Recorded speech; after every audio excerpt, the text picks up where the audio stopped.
ধর্মনগরে আটক এক কুখ্যাত প্রতারক, তার নাম নুরু আহমেদ।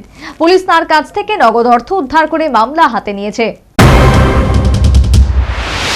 দীর্ঘদিন যাবৎ গোটা উত্তর জেলার বিভিন্ন এলাকায় একের পর এক প্রতারণা করে আসছিল নুরু আহমেদ নামে এক প্রতারক। তার বাড়ি ধর্মনগর মহকুমার লাথুগাঁও গ্রামের ১ নম্বর ওয়ার্ডে।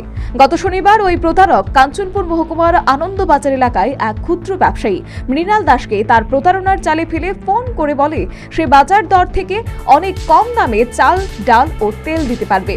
যদি নিতে চান তাহলে ৫০,০০০ টাকা তাকে অনলাইনে পেমেন্ট করতে। কিন্তু বিভিন্ন অজুহাত দেখিয়ে ব্যবসায়ী মৃণাল টাকা পেমেন্ট না করেই ওই প্রতারককে সোমবার ধর্মনগরে আসার পর পেমেন্ট করার প্রতিশ্রুতি দেয়। এদিকে আনন্দবাজার এলাকায় ক্ষুদ্র ব্যবসায়ী মৃণাল সোমবার কথা মতো ধর্মনগরে চলে আসে এবং প্রতারক নুরু আহমেদকে ৫০,০০০ টাকা নগদে দিয়ে বলেন চাল, ডাল এবং তেল দেওয়ার জন্য।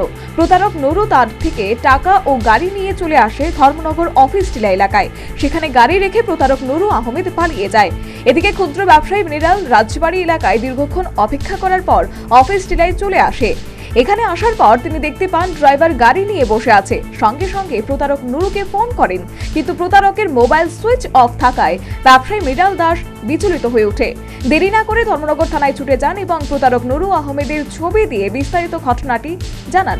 এরপর ধর্মনগর থানার পুলিশ কুখ্যাত প্রতারক নুরু আহমেদকে জালে তুলতে সক্ষম হয়। পরে ধৃত প্রতারকের কাছ থেকে সেই টাকা উদ্ধার করা হয়েছে। পুলিশ তার বিরুদ্ধে একটি মামলা নিয়ে প্রতারণার ঘটনাগুলি তদন্ত শুরু করেছে। কাঞ্চনপুরে একজন ব্যবসায়ী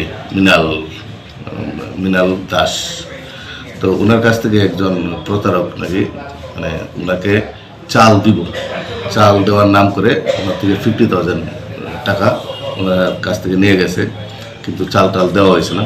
যখন তাই বুঝতে পারছে যে এটা আমার সাথে প্রতারণা করা হয়েছে বা চিট হয়েছে, তখন উনি আমাদেরকে ইনফরমেশন করার সাথে সাথে আমরা ওই যে ব্যক্তিটা প্রতারক তার ফটোটা আমরা সংগ্রহ করছি। ফটোটা নিয়ে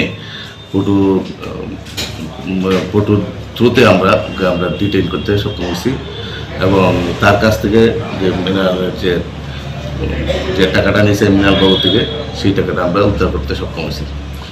এবং আরও আমাদের কাছে খবর আছে সে এলাকাতে আরও কিছু লোকের সাথে এই ধরনের প্রতারণামূলক ঘটনা করছে।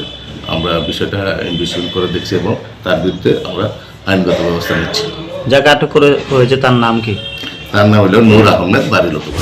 পুলিশ জানিয়েছে প্রতারক নুরু আহমেদ গোটা উত্তর জেলার বিভিন্ন এলাকায় প্রতারণার ঘটনার সাথে দীর্ঘদিন থেকে যুক্ত রয়েছে। বিভিন্নভাবে মানুষকে প্রতারিত করে আসছিল। তবে প্রতারক নুরু আহমেদ ধরা পড়ায় জনমনে স্বস্তি ফিরে এসেছে। Bureau report, News vanguard.